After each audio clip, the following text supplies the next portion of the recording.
All right. Well, our next one here, Derrick Henry, is I think the one that everybody's most excited about. The landing spot everybody seemingly hoped for with the Ravens. Yeah. I mean, if you want to talk about thunder and lightning, him and Keaton Mitchell, talk about such a unique duo here, Matthew. Henry gets a 2-year deal, $16 million deal from the Ravens. Every year, everybody's waiting for the wheels to really fall off the bus. Henry looked fine last year. He was just on a horrific team. Horrific team with a bad offensive line, and got competition from Tajay Spears.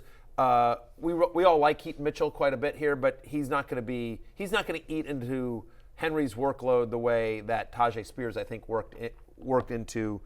ate into Henry's workload last year in Tennessee. Get this, Baltimore running backs last year, right? So they lose J.K. Dobbins in week 1. Keaton Mitchell goes down as well.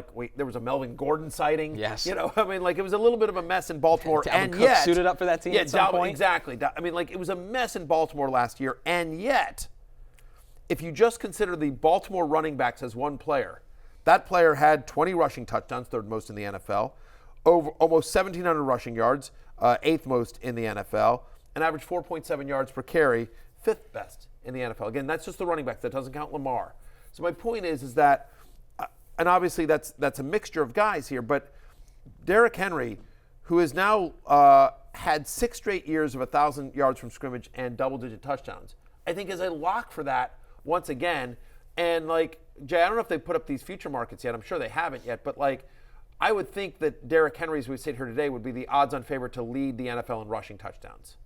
I mean, the only thing is that Lamar will steal them in a way that Brock Purdy doesn't for Christian McCaffrey. But Right. You'd figure that, also the Ravens, I didn't really understand why they didn't use Lamar at the goal line more last year. It's like, why is Gus Edwards scoring all these touchdowns every single time? Yeah. So it does feel like with the scheme, they do want to use their running backs there, which I suppose makes sense because you can reserve Lamar for a fourth down situation. But no, I agree. I think that this is almost underrated because Henry, just because he didn't have a great year and he's going to be 30 when the season starts, Derrick Henry had the 3rd best PFF grade in the NFL. He was 6th in the league in yards after contact per attempt. His rate there was basically identical to Christian McCaffrey. Maybe he will fall off a cliff because that's what happens with running backs sometimes, but if he's just the same talent level and health level as last year, I think you're still talking about one of the 3-4 best pure runners in the NFL. Yeah, he's if there's a downside to Henry, it's the concern of injury and the lack of passing game usage. But this is by far the best offense he's ever played on. Even with the Tannehill Titan playoff games.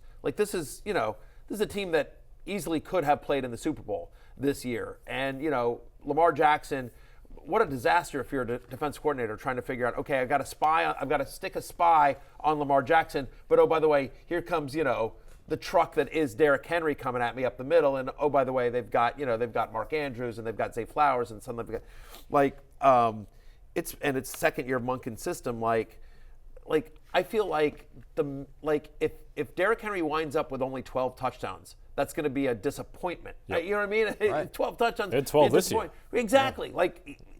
18 touchdowns, 20 touchdowns is in the realm of possibility for Derrick Henry if he stays healthy in this offense. Yep. And to the health thing, he has played 8 seasons in the NFL. In 7 of those 8 seasons, he's played at least 15 games. That is incredible health for a running back. The one time in his entire career he got hurt, he broke his foot against Indianapolis in 2021. And so outside of that, that's a fluke thing. And he didn't know or he didn't feel it initially. Yeah, he just kept on going. Yeah. And didn't he beat they were like, oh, you're done for the year. And then he came back for the playoffs. He came back for the playoffs. He's superhuman. Yeah. There is no reason to bet against him. He is built differently than any other human being on the planet. Yeah. He has just different DNA. Yeah. The 2 NFL players who I've seen in person who was like, what is this person? Is Derrick Henry and Myles Garrett. Those are the 2 guys who just look like they're from a complete different planet. And you see Christian McCaffrey wearing a hoodie. It's hey, wow, it's incredible. You're so good.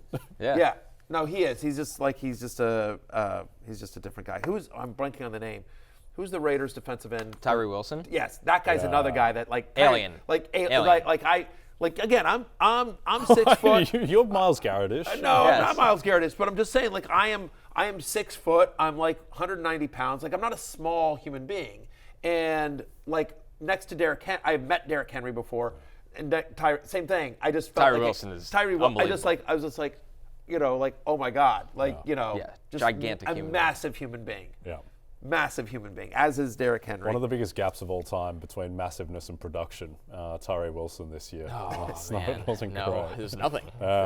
He's going to be opposite Max Crosby and Christian Wilkins. I so mean, we it's want to now do or never. something. Yeah.